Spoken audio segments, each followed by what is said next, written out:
Salut à tous, c'est Automatis YouTuber, j'espère que vous allez bien, moi ça va super. Aujourd'hui on se retrouve pour un nouvel épisode de la série Air Info. On commence tout de suite.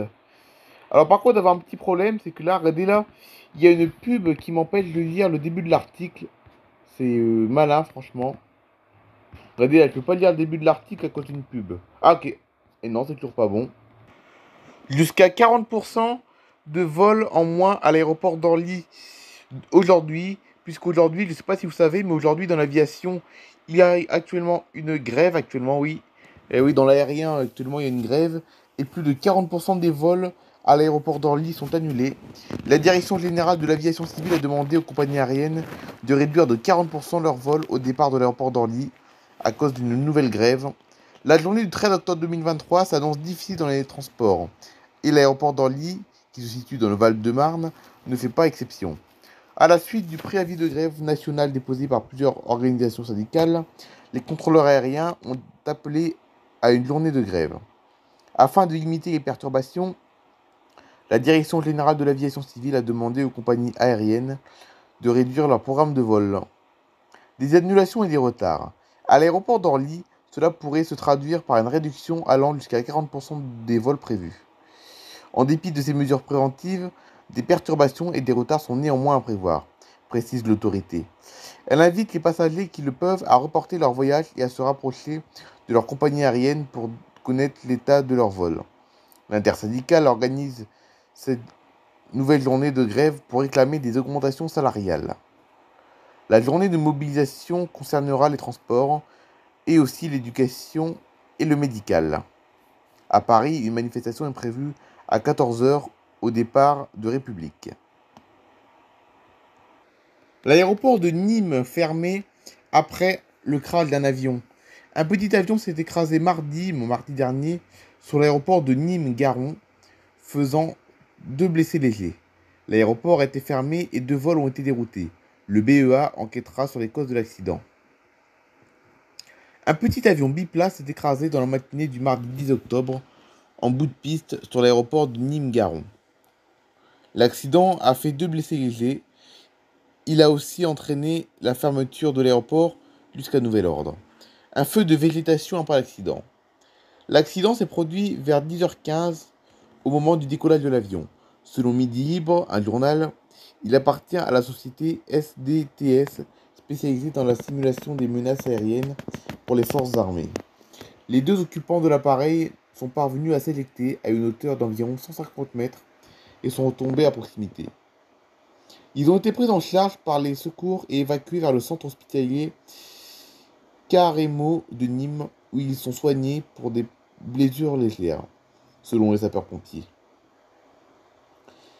Cet accident d'avion a provoqué un incendie. Un incendie de végétation près de l'aéroport. Entre 200 et 300 mètres carrés ont brûlé. Une soixantaine de soldats du feu et une vingtaine d'engins ont été mobilisés pour éteindre les flammes, qui ont rapidement été maîtrisées. Des vols déroutés vers Montpellier. L'aéroport de Nîmes est fermé jusqu'à nouvel ordre. Un vol opéré par Ryanair en provenance de Londres devait atterrir à 9h55, mais il était en retard.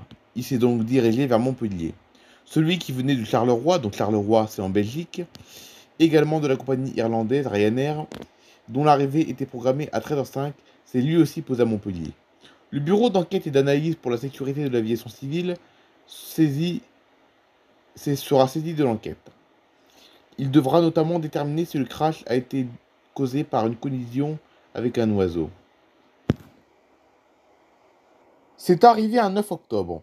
Adair fait décoller un avion pour la première fois en 1890. Donc en 1890, il y a eu le tout premier avion dans le monde, le tout premier avion à décoller. Clément Adair, ingénieur français du 19e siècle, je crois, et figure pionnière de l'aviation. Son nom est étroitement associé à l'une des premières tentatives de vol motorisé réussies dans l'histoire de l'aviation. L'avion Éole, dans cet article, l'avion Éole. Dans cette actualité aujourd'hui, nous allons explorer l'histoire fascinante de Clément Adair et son avion Éole. Les débuts de Clément Adair. Né le 4 février 1841 à Muret, en France, Clément Ader était un homme aux multiples talents. Il a fait ses premières armes en tant qu'ingénieur dans l'industrie de la télégraphie, mais son intérêt pour l'aviation l'a rapidement conduit à explorer le domaine naissant de l'aviation. Le concept de l'avion éole. Clément Ader a consacré de nombreuses années à l'étude et à la conception de machines volantes. Son travail l'a amené à développer l'avion éole, qu'il a construit dans les années 1890. Éole était un avion à vapeur propulsé par un moteur à vapeur d'une puissance de 20 chevaux.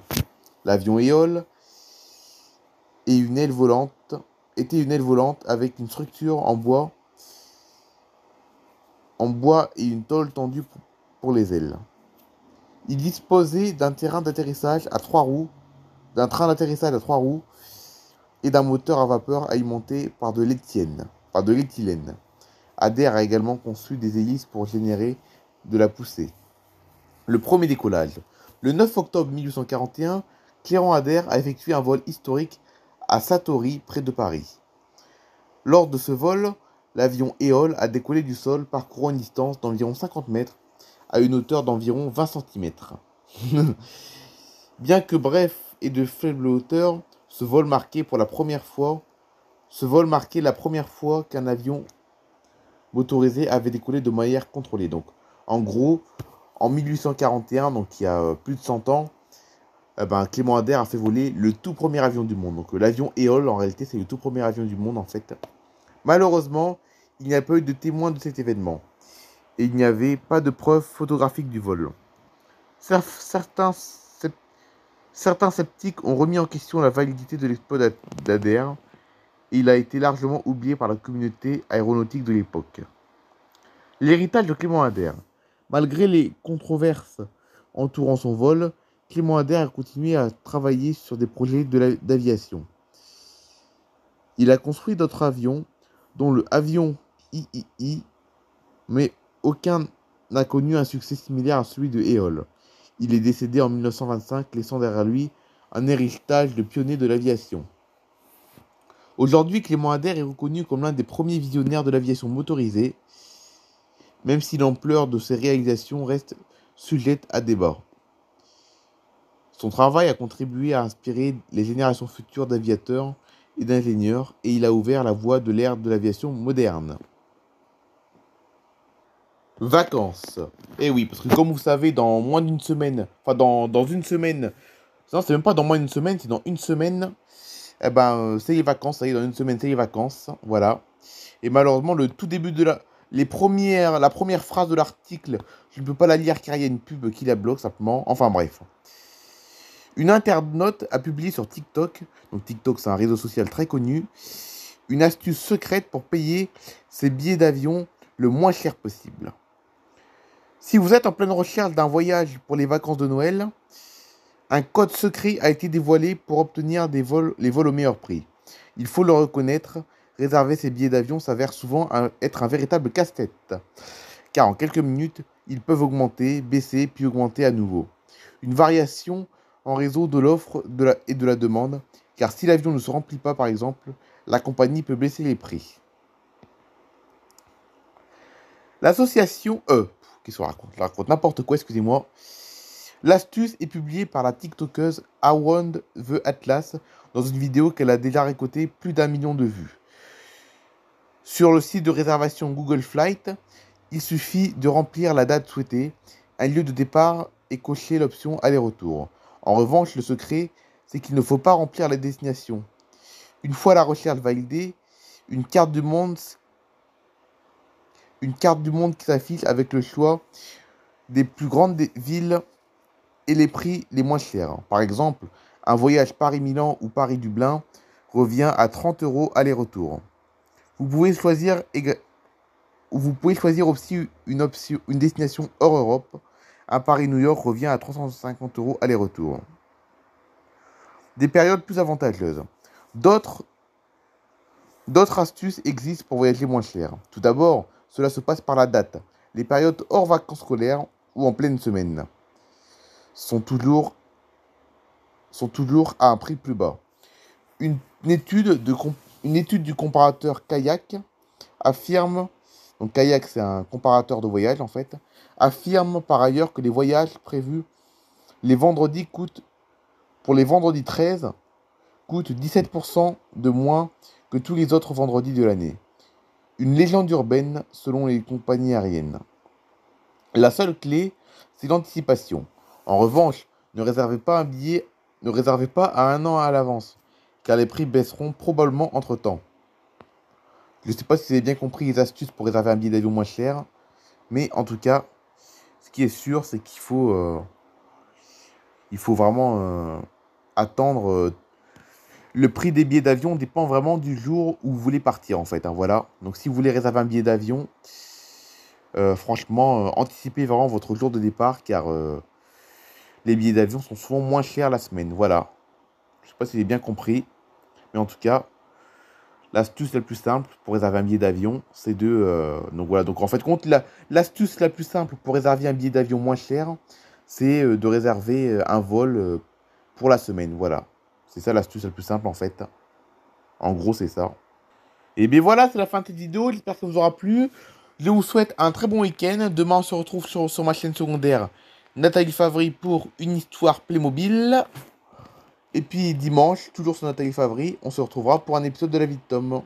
Quant aux vidéos de Tonton Matisse, je pense qu'elles auront lieu probablement lundi.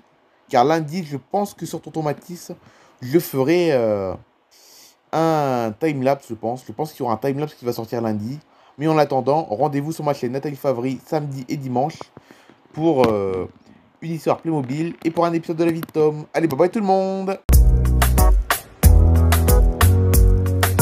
Cheers to the ones that we got. Cheers to the wish you were here, but you're not. Cause the dreams bring back all the memories of everything we've been through. Toast to the ones here today. Toast to the ones that we lost on the way. Cause the dreams bring back